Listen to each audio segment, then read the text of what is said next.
Hola, soy María Gómez Olmedo, graduada en Psicología por la Universidad Autónoma de Madrid y actual estudiante del Máster de Psicología General Sanitaria. Hoy, de la mano de APSIS, voy a dar una charla sobre psicología social. Los seres humanos somos seres sociales por naturaleza. Parece que está en nosotros el formar grupos, ayudarnos los unos a los otros, pero la realidad es que no siempre ayudamos al prójimo. Parece que seguimos unas reglas de comportamiento que a veces no comprendemos. Hoy vengo a hablar del fenómeno de ayuda, del por qué y el cuándo ayudamos. Hay dos conceptos clave que se desarrollarán a lo largo de la charla: el efecto del espectador y la difusión de la responsabilidad. Os voy a contar la historia de Kitty Genovese, una joven que murió asesinada ante 38 testigos. Esta historia es una de las bases de la investigación en psicología social. No se conocen apenas detalles sobre la vida de Kitty, ya que pasó a la historia por su muerte.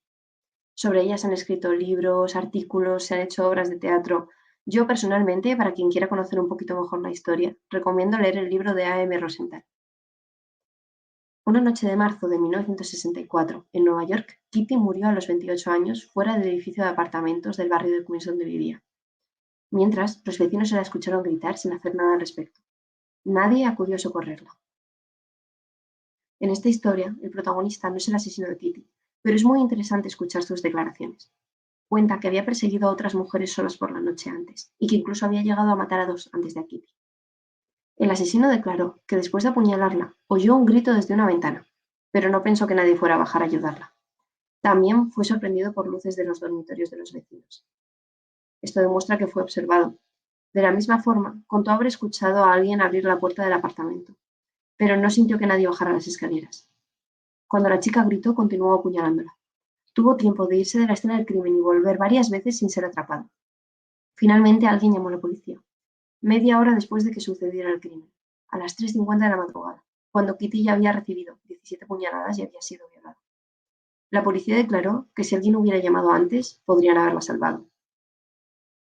Incluso el que llamó a la policía declaró que le costó mucho tomar la decisión, que tuvo que llamar a una amiga para preguntarle qué hacer. No quería involucrarse.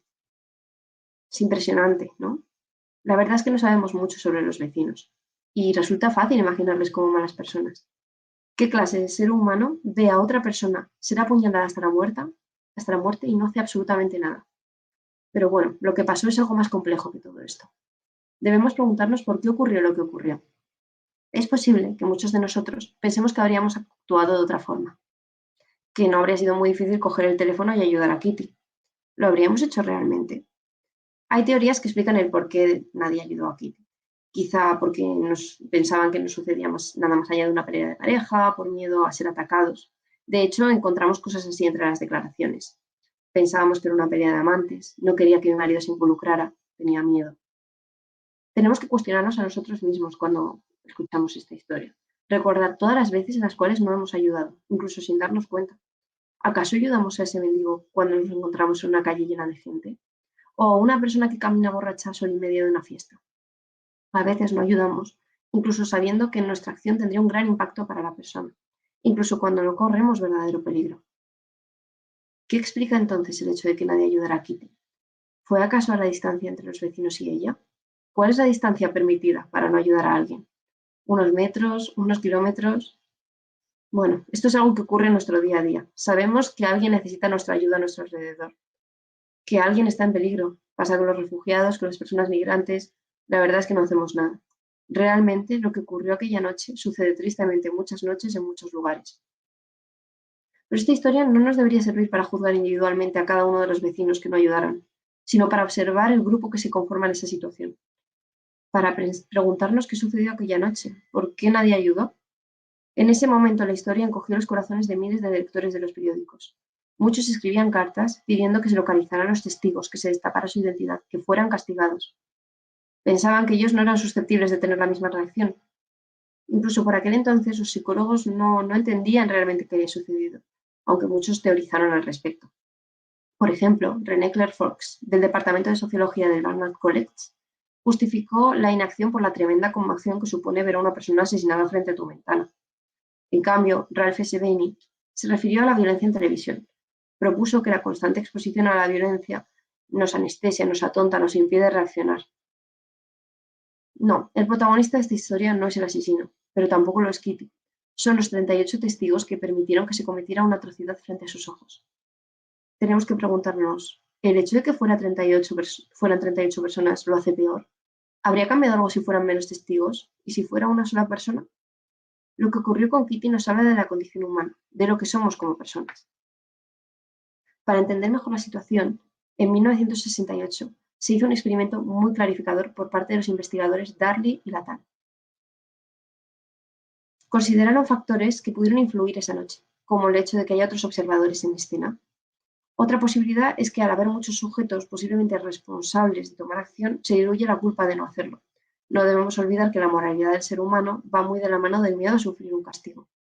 Obviamente los experimentadores no podían replicar un asesinato. Lo que sí hicieron fue replicar una situación de emergencia, en la que el sujeto se pensaba acompañado de otras personas.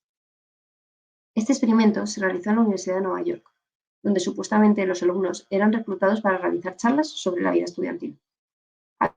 Había un sujeto ingenuo, que sería llevado a una aula vacía, donde podría escuchar las voces de otros estudiantes hasta que llegara su turno. Estas voces que escucharía no eran verdaderos compañeros, sino grabaciones, aunque el sujeto se pensaría acompañado. A la persona en cuestión se le había pedido que esperara sentada y que obedeciera el protocolo, que no hablara hasta que llegara su turno y que protegiera el anonimato. En una de las grabaciones, un estudiante contaba su experiencia como epiléptico. En un momento, entre las distintas grabaciones, sucedió la situación de emergencia. Parecía que alguien sufría un ataque de epilepsia. Una voz se entrecortaba, hasta que se ahogaba. Finalmente se hacía silencio. El sujeto en cuestión no podía ver cómo reaccionaban otras personas porque realmente estaba solo. De esa forma se simulaba el caso de Kitty Genovese. Los testigos se sabían acompañados, pero entre ellos no podía verse ni hablarse, como sucedió con los vecinos esa noche, rodeados de luces de otros dormitorios, pero no podían interactuar entre ellos. El ataque en cuestión duraba 6 minutos, lo que debería dar al estudiante tiempo de pensar y reaccionar. Los resultados cambiaron en función de cómo de acompañado se pensaba el sujeto. Entre aquellos que pensaban que estaban solos con la víctima, hasta un 85% intervinieron. En cambio, entre aquellos que creían que estaban con otros 4 estudiantes, solo un 31% ayudaron. Además, es interesante remarcar que aquellos que no reaccionaron en los 3 primeros minutos del experimento no lo hicieron en absoluto. Los argumentos de aquellos que no ayudaron fueron principalmente no sabía qué hacer, no sabía lo que ocurría. Eran respuestas muy semejantes a las de los testigos del caso de Kitty. Todo esto resulta muy extraño, ¿no? Parece lógico que seamos más valientes rodeados de otras personas, que igual estaríamos más tranquilos andando por una gran vía de día que por una callejuela solitaria y oscura de madrugada. La realidad es que es menos probable que intervengamos en una situación de emergencia si estamos acompañados. Esto es el efecto de difusión de la responsabilidad. Cuantas más personas hay, menos responsable se siente la persona de ayudar. Bueno, muchas gracias y espero que os haya gustado esta charla de psicología social.